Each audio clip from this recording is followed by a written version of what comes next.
Gelo ki dixwaze şingal bikeve destê Tirkiyeyê PKK yan PKK. Artêşa Tirkiye amadekariya êrişekê li ser şengalê dike. Rêxistina PKK jî dibêje eger Tirkiye vê êrişî pêk bîne em ê di kurahiya Tirkiye da êrişan bikin. Tê pêşbînîkirin artêşa Tirkiye gefên xwe yên derbara êrişa ser PKK li şengalê bike rastî û li demekê nêz wê êrişê li dijî rêxistina PKK dest pê bike.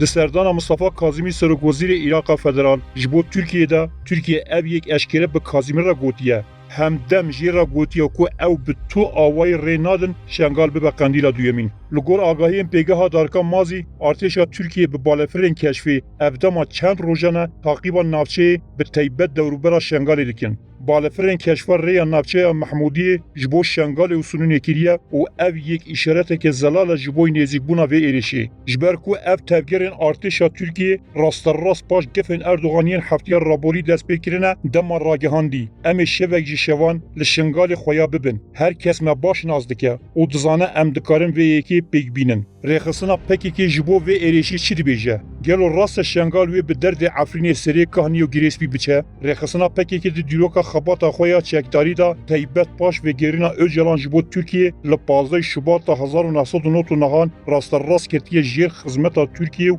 dev ji armancên xwe yê Netewî û Kurdistana azad berda. Êdî xebata wê ji bo demokratîkkirina Tirkiye û biratiya gelan dest pê kir. Ji vê demê ve ev rêxistin her çî navçeyê têda cih girtî Tirk keşî wê derê kirine. Rojava Kurdistanê mînakeke herî zelal e. Kanê bi tu awayî di navbera çend rojan de Efrîn pişra serê Kanî û Girêspî dane destê Tirkiyeyê. Li derbara êreşa çaverekirî ya Tirkiye Komîta Têkiliyên Rêxistina PKK dibêje eger ew êrîş pêk hat PKK wê bersiva Erdogan li nava Tirkiyeyê bide. Rêxistina PKK her tim gelê Kurd bi vê yekê dixapîne. Ku tevgera wê li dijî Tirkiyeyê. Lê belê piştî ku di şerê xendekan de sala 2015 Bakurî Kurdistanê wêran kirî, pişre Rojava Kurdistanê radest kirî, ew hatiye Başûrê Kurdistanê û bi hemû hêza xwe li dijî rêveberî û statuya Başûrê Kurdistanê derketiye. Êrişên dawiya sala raborî yên ser pêşmergeyên Kurdistanê teqandina boriya petrolê û terorkirina berpirsên ewlehiya Herêma Başûr mînakên herî zîndîne ji bo vê dijatiya PKK.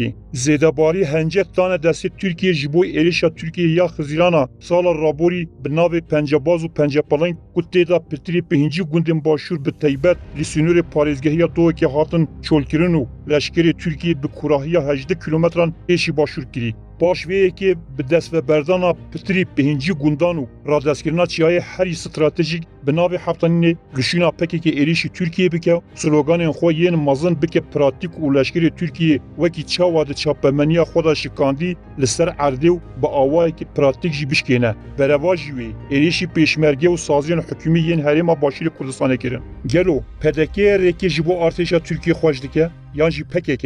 Hikûmeta Başûrê Kurdistanê ji ber her du armancên serekê li derbara şengalê peymanekê bi hikûmeta Bexdayê re îmza kir. Armanc evin. Xala yekem, avadankirina şengalê û vegerîna awareyên êzdî ku hêjan di kampan de jiyaneke pir bêêj derbas dikin. Xala duyemîn, derketina çekdarên PKK ji şengalê ji bo ku çi hêncet ji bo artêşa Tirkiye nemîne êrişî şengalê bike. Lêbelê ji ber ku ev peyman ne di berjewandiya PKK de rêxistin bi hemû hêza xwe li dijî peymanê derket. Medya xwe bi awayekî qirêj li dijî hikûmeta Başûr erektar kir. Êzdiyên şengalê xapandin. Ew tenê bo dema 24 salan şengalê derketin û pêşra cilên hecda şeعبî li xwe kirin û vegerîn baregihên xwe. Ya rast mabesta PKK ji dijatiya peymana şengalê bi vê wat heyetî. Xala yekemîn, PKK ji şengalê dernakeve, ji ber ku ew vegerîna pêşmerge qebûl nake. Lê belê qebûl dike, şengal di destê hecda şeعبî de be û askerên Tirk bikevin têde. Xala duyemîn, PKK dixwaze hêncetekê bide destê Erdogan û êrişî şengalê bike. PKK dibêje heger êriş pêk hat, em ê şer bibin di kurahiya Tirkiyeyê. Lê belê herkes dizane ev direweke bişaxe. Ji ber ku wexta Erdogan gefa êrişa ser Efrînê kirî, Murat Karayılan yek ji rêveberiyên PKK got. Ger Tirkiye êrişê bike, em ê bajêrên Tirkiye bişewitînin. Em ê şer bibin nava metropolên Tirkiyeyê. Ger şerefa Erdogan hebe evê were. Lê belê dawiyê Efrîn û pişra bajêrên din yên Rojavayê welat di nava çend rojan da dane destê Tirkiyeyê. Lewma tê pêşbînîkirin wê şengalê jî di navbera çend saetan da bidin destê Tirkiye û dîsa ezman ji piyan dirêjtir derkevin û ser çapemenî û behs li lehengiya xwe ya saxte bikin. Gelo qey şeref li cem PKK çi ye? Belê, em ê bi çavê serê xwe bibînin ku PKK nikare yek gulle jî li Stenbol û Enqereyê biteqîne. Lawma pedeke û rêveberiya başûr heme hewlekê ji bo rêgirtinê li pêkhatina êrişa ser Şengalê dikin. Lê belê pekekê sûnd xwariye ji Şengalê dernekeve û li ber wan hewlên pedekê bi dij derkeve. Bi gotinekê din pekekê sûnd xwariye Şengalê bi derdê Efrîn û Selêk kahiniyê bibe. Pekekê bi tu awayê rojevê diguhorîne. Jêrbijêr Tirkiye kêşî Şengalê dike û eşkere jî pedekê re dixwaze. Dev jî sîxuriyê ji bo Tirkiye berde. Digel gefên Tirkiye yên nêzîbûna operasyona ser Şengalê, Cemîl Bayek hevserokê Konseya Rêvebir ya keçekê roja înê 29 2021 li Sêrk TV'yê derket û bang li pedekê kir û dev ji sîxuriya xwe ji bo Tirkiye berde. Bayık go, tu pirsgirêkeke me li gel statuya Başûrê Kurdistanê û pêşmergehan nîne. Em wan qebûl dikin. Pirsa li vir ser hildide ev e.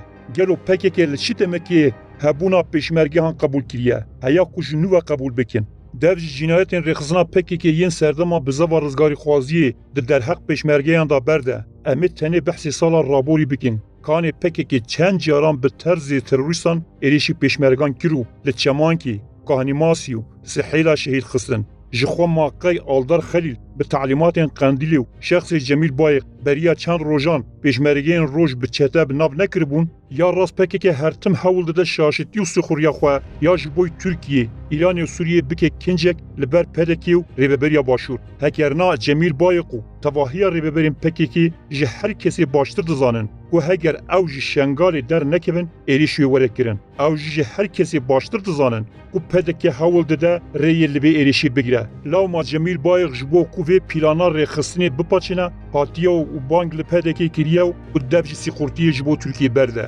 PKK baş zane ku têkiliyên wê bi Tirkiye û Îranê û Sûriye ra casusî û ajanî ye. Lawma wê tir jî têkiliyên her aliyekî bi wan dewletan re heye. Ew difikire ku her aliyekî têkilî çêkirin ew sîxuriyê dike.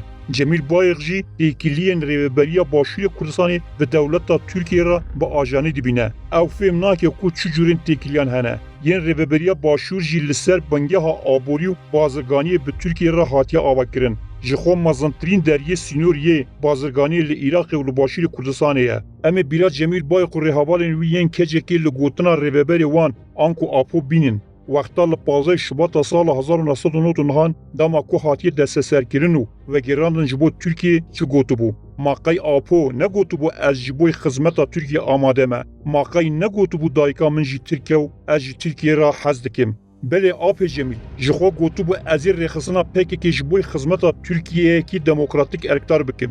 Lê dawiyê em ji apê Cemîl ra dibêjin. Ew kincê geniyê Apo bi navê Biratiya Gelan li ber xwe û hemû grupa Enqerê kirî, ew kincên ku têda Kurd wekî koleyên ser dema Roma kevin tên dîtin nikarin li ber partiyekê wekî PKK bikin. Gel êdî hişyar ew. Dizane Biratiya Gelan jî ji bo Kurdan ji bilî koletiyê tut tiştekî din li pey xwe naîne.